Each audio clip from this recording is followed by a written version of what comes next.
We're talking to Dr. LMadu, and he's talking about the African world and the scattering of Africans all over the world and some of the consequences of that scattering that has an impact upon their social, economic, and political situation. And of course, Dr. Madu, let's continue our conversation. Yeah, like I was saying, the common denominator, of these Africans in diaspora, wherever they are, is that they're discriminated against. They're always at the bottom of the ladder, politically, economically, and socially. So that's very important to know. All right. Even when they're in the majority, they're still, at the political and the low level of the political and social ladder. For example, in Jamaica, blacks are majority, predominate. 1% is about white, but they control the entire economy and even the political system. Yeah, the blacks vote, but the whites control the government. Yeah, I saw what happened when Mr. Michael Manley, who was a mulatto, after he left the prime ministership, and a black guy was to succeed him, Mr. Patterson. And they were asking, is he equal to the job or equal to the task? Because of his skin color. Exactly, because of his skin color. In Guyana, the same thing. After independence, the British, handed over to a guy called Chedi Jagan, who was Indo-Guyanese from Indian stock.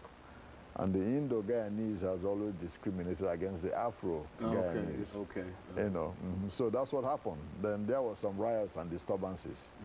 Then when a black man called Robert Bonham took over, he started trying to entrench, black power and black rule, as an antidote to discrimination. But still, the economy is controlled by the Indo-Guyanese, and the white folks who live in Guyana, to the exclusion of blacks who predominate in population. In Suriname, almost two decades ago, really, a guy called Lieutenant Colonel Bautuse, he took over the government by force, who was running a military government. He started carrying out some kind of genocide against the blacks who live in the country, in Suriname. So it's the same thing in most, Latin American countries. Africans, do the menial jobs, lack the education, and excluded from really anything other than cultural activities. Even the carnival. Yeah, even the carnival. For a long time it was banned officially. Yeah, blacks have to hide to do the carnival. Yeah, but when they saw that the carnival was of economic value, yeah, it brought in a lot of money, a lot of tourists and all this. Yeah, a lot of those countries legalized it. Like in Cuba, in Bahamas, in Trinidad and Tobago, in Brazil. It's official now. Because of the economic impact that exactly, because of the economic impact that it brought. And those carnivals started as a cultural, activity of Africans. And they, and the idea was to try to suppress that cultural activity. Absolutely. Black pride, as it might be called. Absolutely. The idea was to suppress it.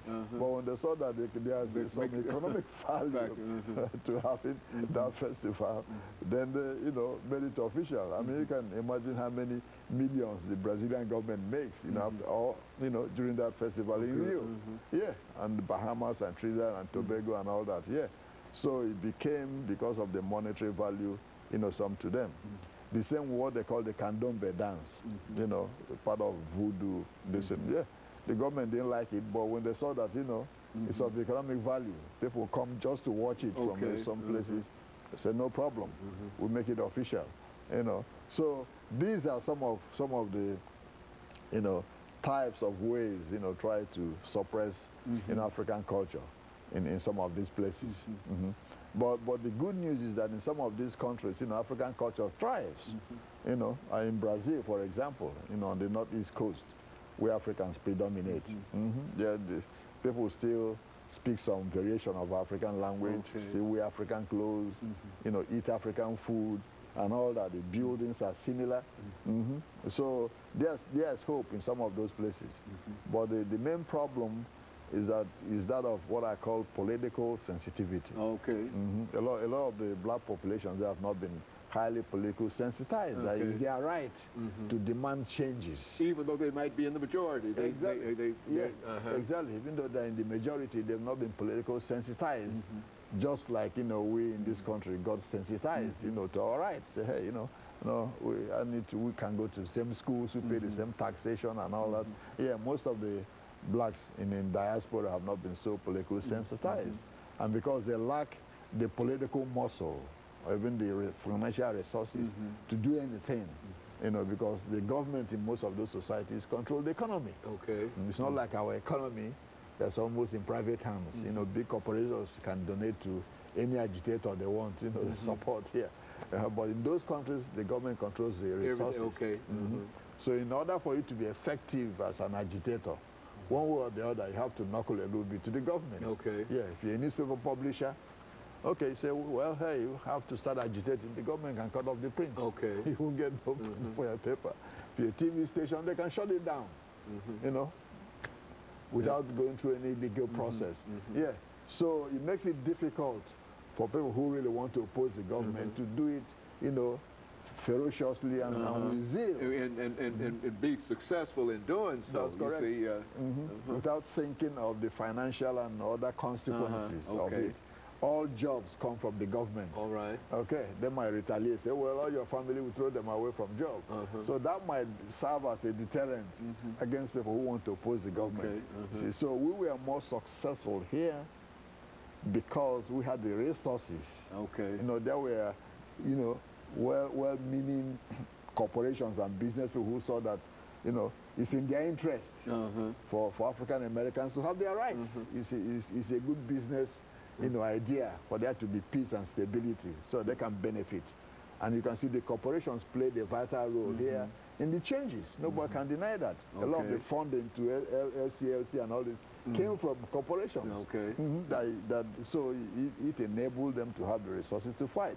In these other countries, they don't have those resources available to fight the government because government controls almost 90% of the resources because the economies are mixed in a way, what they call mixed economy. Well, now, it seems to me that this is a terrible waste of human resources, Dr. Madu, is it not? I mean, you've excluded millions and half millions of people in various countries from participating in the social, economic, and political development of a country. Is that not a terrible waste of resources, human resources? Absolutely, absolutely. In South America alone, you have about between 150 to 200 million, Africans who live. Like I said before, Brazil alone has about 90 million. So this is a huge, waste of human resource that needs to be tapped.